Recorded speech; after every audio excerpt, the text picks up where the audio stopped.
আসসালামু আলাইকুম, কেমন আছেন সবাই? আমি ফারজানা, আমি ঝিলমিল ব্লগ থেকে হইতেছি।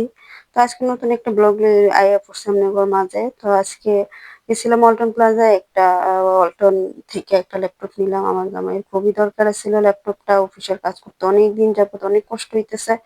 তো আগে কেনা উচিত ছিল, আসলে সামর্থ্য আর শখ সবকিছুর মধ্যেই তো সীমিত থাকা উচিত, কারণ সংসার চালে সবকিছু করতেও পারি না। তো আসলে এটা নগদে নিয়ে নেই, কিস্তিতে নিছি, ও ডাউন পেমেন্ট কিছু দিয়ে আর কি এটা নিছি। প্রায় এটা 50,000 টাকার মতো পড়ছে, কোরাই 3 জেনারেশনের, ভালোই কোরাই 3 এটা। তো এই তো, আমি তো আবার ল্যাপটপের এত কিছু বুঝি না। তো আমার ছেলেও কাজে করতে পারবো, ও তো মোটামুটি কাজ পারে। তো বাপ ছেলে দুজনের কাজ চলে যাবো আর কি। তো এই তো এটা নিয়ে আসলাম, তো ছেলে খুলে আবার আমারে দেখাইতেছে। তো আসা পড়লাম সন্ধ্যা নাস্তা বানানোর লেগিয়া, ঘরে কিছুই নেই খাওয়ার মতো, চা নাস্তা করবো আর রাত্রে রান্না রইছে।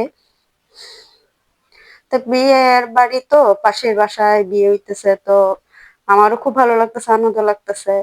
পরে সন্ধ্যা নাস্তা হিসেবে কি বানাবো, তো এই তো রেসিপিটা আপনাদের সাথে আর শেয়ার করলাম না। তো এটা তো ইস্ট, ডিম, দুধ, চিনি, এগুলা দিয়া ওগুলা ভালো করে পুড়ে রেখে দিয়েছিলাম বেশ কিছুক্ষণ। তো ভাবলাম ডোনাটের মতো এটা বানাই দিই। তো পাউরুটিটা খাইতে খুবই ভালো লাগছে। তো তাড়াহুড়ো করে বানিয়েছি, এই জন্য আর ভিডিও তেমনটা করতে পারি নাই। তো ছোট ছোট আকারে আসলে কাটছি, পরে এটা তেলে দিছি, পরে ফুলে বড় হয়েছে, খাইতে খুব ভালো লাগছে। আর এতে নারিকেল দিছিলাম, এই জন্য কালো কালো দেখা যেতেছে। তো এটা বানাইছে পরে, মানে ঘরে সবাই হইতেছে আবার বানানোর লিগিয়া। তো আজকে বানাই তো সবাই খাইলাম। এটা প্রায় 2-3 দিন পর্যন্ত রাখছি ডিব্বার মধ্যে ভুইরা। তো সন্ধ্যায় তো এটা নাস্তা চার সাথে করে ফেললাম। আর ছেলে আমাকে হেল্প করতেছে একটু ভিডিওর কাজে। আর বিয়ে বাড়ি তো পাশে, তো কাজ করতেও ভালো লাগতেছে। তো রান্না বান্না সকালে সন্ধ্যা নাস্তার পরে আর কি রাতে রান্না বান্না শেষ করবো। আর চাপাতি করা ছিল না, তো দোকান থেকে চাপাতি নিয়ে আসছে। এরপরে দেখি মা চাপাতি নিয়ে এসে, মা বাজারে গেছিল। তো আমি তো সবসময় এই চাপাতিটাই খাই। তো দেখা যায় কি সবসময় সমান তো আর যায় না, করে এই যে এখন অনেকগুলা প্যাকেট, সময় দেখা যায় একটাও থাকে না, তো শেষ হয়ে গেলে যা হয় আর কি। আর এই তো খুব অল্প আছে দিয়ে পাউরুটি গুলো ভাজা লাগতেছে, কারণ না জানি উপরে আবার লাল হয়ে গেলে দেখা যায় কি ভিতরে কাঁচা থাকে। তো এটা আস্তে আস্তে তাপে অনেক সময় নিয়ে আর কি ভাজা ভাজা লাগে। আর এই তো এক প্যাকেট চাপাতি ঢেলে নিলাম। আর সন্ধ্যার নাস্তা হিসেবে আজকে এই পর্যন্তই।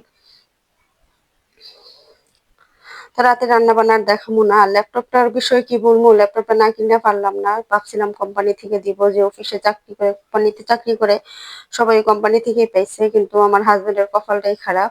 এতদিন যাবত অপেক্ষা করার পরে দেখতেছে যে না, কষ্ট হয়ে যায়, অনেকের অনেক কথা শোনা লাগে, অনেকে অনেক ভাবলেরা থাকে, কি বলবো আর, কষ্ট হয়ে যায় আর কি কাজ করতে, যেখানে সেখানে যায় কথা শোনা লাগে। তো যেটা প্রয়োজন না কিনা পারলাম না। এখন যেহেতু এটা কিনে ফেলছে, এখন ছেলেরা কাজ চলবে, বাপ ছেলে দুজনেরই কাজ চলবে। আর সময় সব সময় মানুষের সমান যায় না, কিন্তু সময় মানুষকে বুঝিয়ে দেয় যে সময়ে মানুষ সময়ের সাথে কি ধরনের আচার ব্যবহার করে। তার এই তো চা বসাই দিলাম। আর এই তো পাউরুটি গুলো খুব সফট হয়েছে, ভাজার পরে তো একটু মচমচা ছিল, ঠান্ডা হয়ে গেলে আবার সফট হয়ে গেছে।